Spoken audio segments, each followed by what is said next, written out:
What is up, guys? This is We Love Gaming, and today we are reacting to exploring the SCP Foundation, The Serpent's Hand. Now, okay, making sure everything's okay, everything's good. Now, I know a bit about Serpent's Hand, I know a bit about the GOC, I know a bit about everything, I don't have perfect knowledge on these groups. That's the word. I do have knowledge on the groups, however, I do not have full knowledge on them. And because there is a lack of canon within the Foundation, you most likely never will have full knowledge on them. So I'm going to react to this, and then I'm going to go to other groups within the SCP universe. So if you want more content like this, please like the video and comment down below what I should react to next. And let's get in. The Serpent's Hand.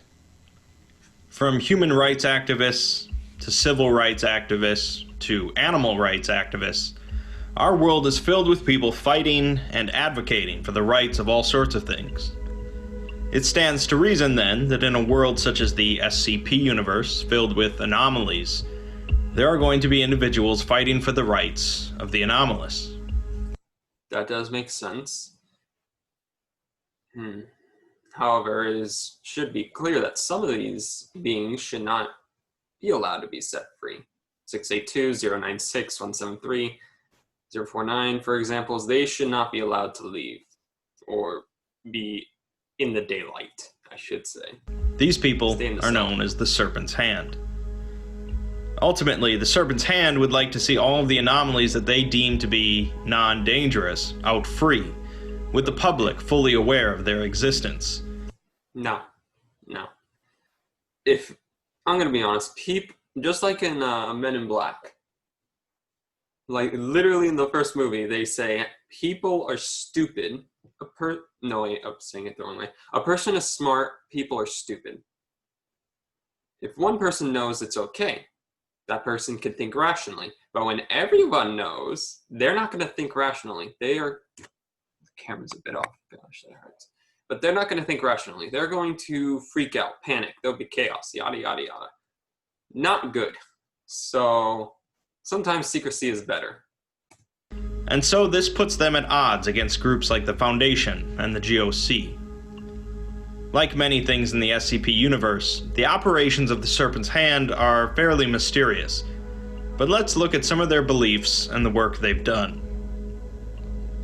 One of the few things we can say for certain about the Serpent's Hand, aside from their goal, is that they possess access to an extra-dimensional space known as the Wanderer's Library. I'm gonna be honest. This picture is a bit trippy for me, because, okay, so everything here, as of right here, down, and everything here repeats itself. At least that's how it looks like. It's just repeating, and then it goes on forever. Granted, if you zoom in enough, it's not going to be going forever, but whatever. The Wanderer's Library is basically a massive repository of books, including practically every book that was ever written, books that haven't been written yet, and books that will never be written, if you can wrap your head around that. Okay, that does make sense. As in, a book that will never be written in this world? Like, is it one that overlaps? Like, say, the world is 4 squares, here, here, here, and here, and then this is just in the center. That could be it, but then again, it could literally be if someone doesn't write a book, then that book is written in the library. That would be interesting. Yeah, and look, if you look down here, you see the stone. I don't know what they're called. Like, they just have the head and the shoulder piece of people that are important to history or the library. But they have it literally down all the way. So that's repeating. Yay. Alright, back to it. The Serpent's Hand do not own or run the library. They merely utilize it, and in fact, it's said that they only rediscovered the library in 1967. How do you lose this thing? After being removed from it for some time. Okay, never mind. You were removed. The library is staffed by individuals that apparently broke the rules of the library, such as not damaging books, not stealing books, and not harming anyone within the library. The archivists are connected to the desks in the main hall, and they instinctively know how to find every book within the library. They also handle the distribution of library cards, checking books out, and keeping track of who has borrowed which book. They possess no eyes and no legs, as they are directly connected to their chairs. Okay. Pages are the entities responsible for reshelving books in the library, possessing 6 to 10 arms, bowed legs, and squat bodies, making them excellent climbers. They spend most of their time climbing across the vast arrays of shelves located within the library. The docents act as library guides, taking visitors to find books, as well as acting as library security against both hostile intruders and rule violators. They have no mouths, and their left hand is replaced with a chain connected to an ever-burning lantern. The library is apparently entered through the use of multi-dimensional portals called ways, although their nature and number is pretty much unknown. Many entities utilize the library for various purposes, and the Serpent's Hand use it as a base of operations and general meeting place. Unlike many other groups within the SCP universe, the Serpent's Hand don't have a strict hierarchy or organization process. That's gonna lead to some chaos. Like, if you don't have a definitive set of power, you're gonna have some chaos here and there, as well as separate factions. They function as more of a loose political movement than a proper organization, and so the group seems to be divided into a number of different smaller factions with differing ideologies and methods. All it takes to be a part of the Serpent's Hand is to simply consider yourself one of the Serpent's Hand.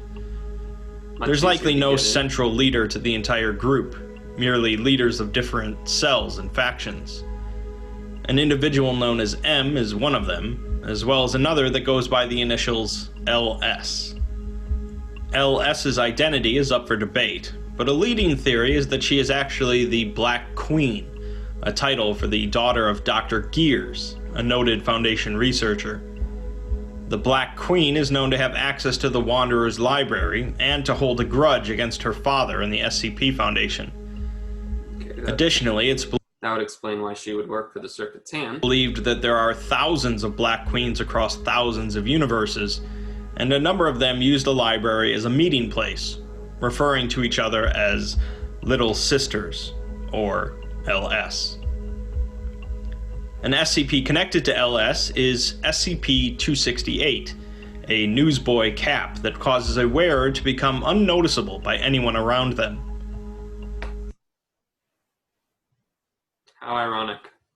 So it's the newsboys who just go out yelling, papers, read all about it, stuff like that, and then, depending on who the people are, they'd either ignore them or say, what do you want?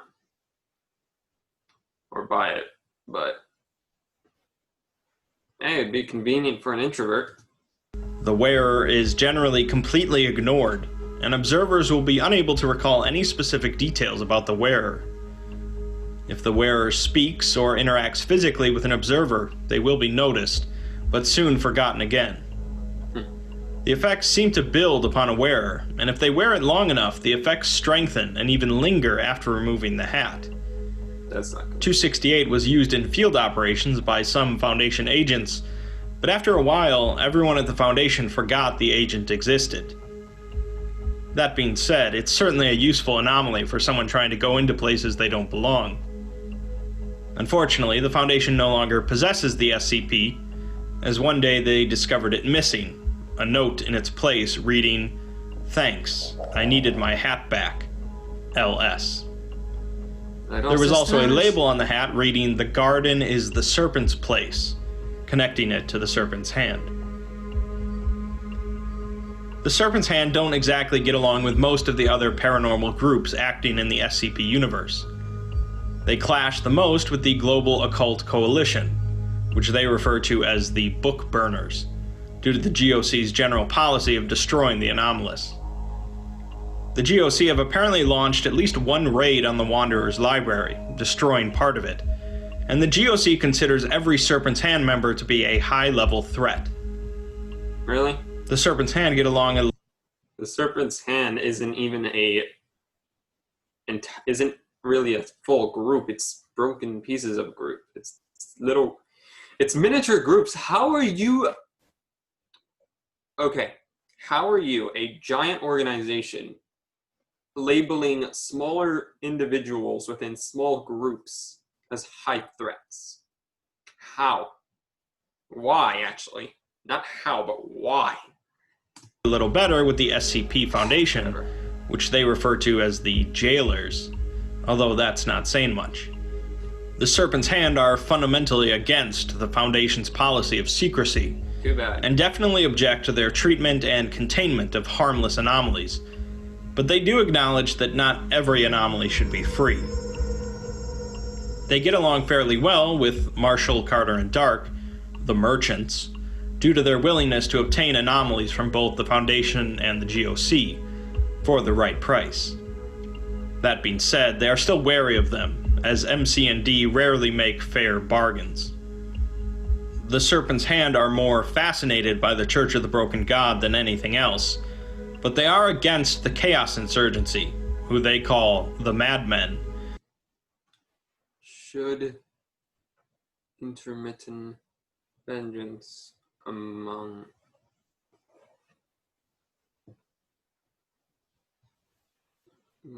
his red right hand. What? I don't know what that says. Due to the damage they've done to the library and their general hostility. The Serpent's Hand generally believes that humanity is better off with full knowledge of the anomalous, so that they can better protect themselves from danger. It's not their stance that every anomaly should be left free and out in the open, so their beliefs are a bit more nuanced than, say, the GOC. In fact, still better than the GOC. From what I know about the GOC, they are not good at all. They just destroy whatever the heck they want. In fact, there are cases where the Serpent's Hand have actually destroyed dangerous anomalies. Okay. SCP-407 was a song in an unidentified language sung by what seemed to be humans. Listeners of the song described it as soothing and beautiful, but while playing, 407 caused rapid cell generation in any life forms nearby. During the first minute, this only causes the subject to become much healthier, curing scarring, wounds, chronic diseases, brain and spinal cord injuries, and more. During the second and third minutes, subjects begin experiencing unnecessary, unrestrained cell growth as tumors and fat deposits begin covering their body. Yeah. During the fourth minute, increased bacterial and fungal growth occurs, creating respiratory and digestive problems. Past 5 minutes, trace elements of plants or fungus, as well as any animal life present, begin to grow and replicate uncontrollably, often shaping into new organisms. Essentially, listening to the song causes life forms to erupt into plants and fungi, as well as new insect and animal life forms. That is... Eventually, everything breaks down into a type of mold. What happens to the beings? I'm sure the SCP Foundation has tested this on humans. What? But if... Oh god, they probably all died from this. God, that's not good. The individual known as LS broke into Site-19 one day while wearing SCP-268, simply by walking in.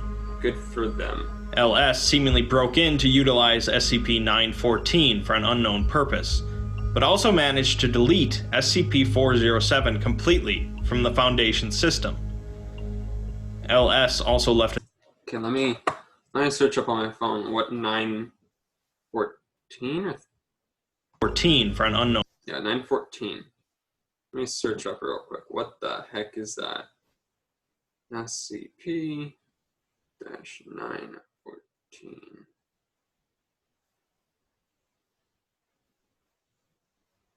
A large clockwork device weighing several tons and covering an area 18. Oh, so it's the... Oh, okay, yeah. The upgrade machine. How did I forget that? But also managed to delete SCP-407 completely from the Foundation system. LS also left a note near SCP-914. Of course. And so I'll read it in its entirety. Because you can't just remain anonymous. To give some insight to the Serpent's hand. Dear Sirs of the Foundation, behind guns and protocol you hide, desperately chaining the ineffable, yourselves stuck within your own self-wrought, pitiful cages of fear and ignorance. You think yourselves the shepherd guarding the flocks of the unwise over the night, but you are so shaken by doubt and fear that in your bewildered arrogance you would vainly seek to chain the sun itself unto the heavens to hold back the daily night. The delivering angels themselves you contain with 3 digits and 4 walls. Do you not see the blindness with which you walk and swing your blade? On the final day would you have us contain Black Surtur himself with measures and science, and condemn ourselves to rotten stagnancy as you hold back his pure cleansing fires? I do not ask you not to act, but act with enlightenment and heart. Neither should one be seduced by the dark nor blinded by the light, but walk firmly in the twilight and gaze unto all realms. Walk the world of fire with bare feet, and you will find yourself without the scars you never knew you had. I leave you with one final truth. The garden is the Serpent's place. The divinities of fear and order who come to walk in the cool evening air are only visitors. Do not fail to see the evil hiding in the light, nor the aromatic beauty of the palest flower of darkness. Signed sincerely, LS. P.S. You'll thank me for deleting what you call 407. Due to the fragmented nature of the Serpent's Hand, it can be difficult to definitively state the group's purpose and methods.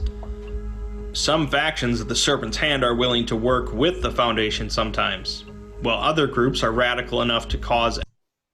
I just realized that's why the Foundation doesn't go to war with the Serpent's Hand. Because if they had a problem with it, there's no doubt that if it got to a certain point that the Foundation would just go to war. The thing is, if they go to war, they may go to war with the wrong group in the Serpent's Hand.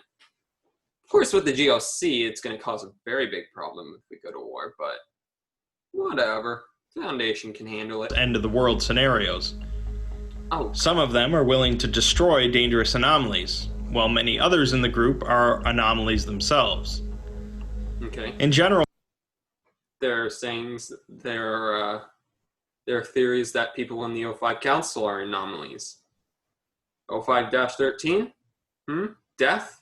Death itself, literally a prisoner and a member of the O5 Council? Anyone else? Alright. Though, the spread of knowledge of the paranormal is either their most important goal, or at least secrecy is of no concern of theirs, fully willing to expose the paranormal to the public. Some care more about the unfortunate treatment of harmless, sapient anomalies and risk their lives in attempts to free them. Perhaps the world at large would indeed be better off knowing about the anomalous. Maybe. Or perhaps the world would plunge into chaos. And maybe as well. Either way, the members of the Serpent's Hand are determined to spread the word.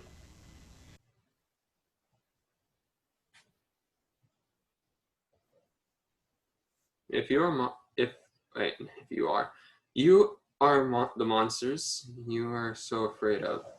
Let go of your fear and join us in the light.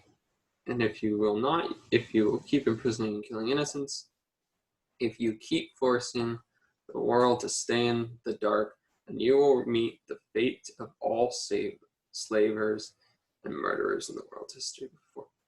Jeez, wow. We will free those you keep imprisoned. We will rescue those you try to kill. The garden is is the Serpent's place. We are the Serpent's hand. Gotta say, you got very good poetry. Not poetry. Well, you got literal. What is it called? Literal arts? No, something like that. But they have some majors in that area. Very interesting. Okay, is there? Okay. So that's it. That was exploring the SCP Foundation for the Serpent's Hand. I hope you liked the video. Please like, subscribe, and comment down below what you want me to react to next. I do plan on reacting to the Chaos Insurgency, the GOC, of course, this SCP Foundation, and also I also plan on doing the Doctors as well, and the global GOC. Wait, did I already say? Whatever. You know what I mean. I will see you guys in the next video.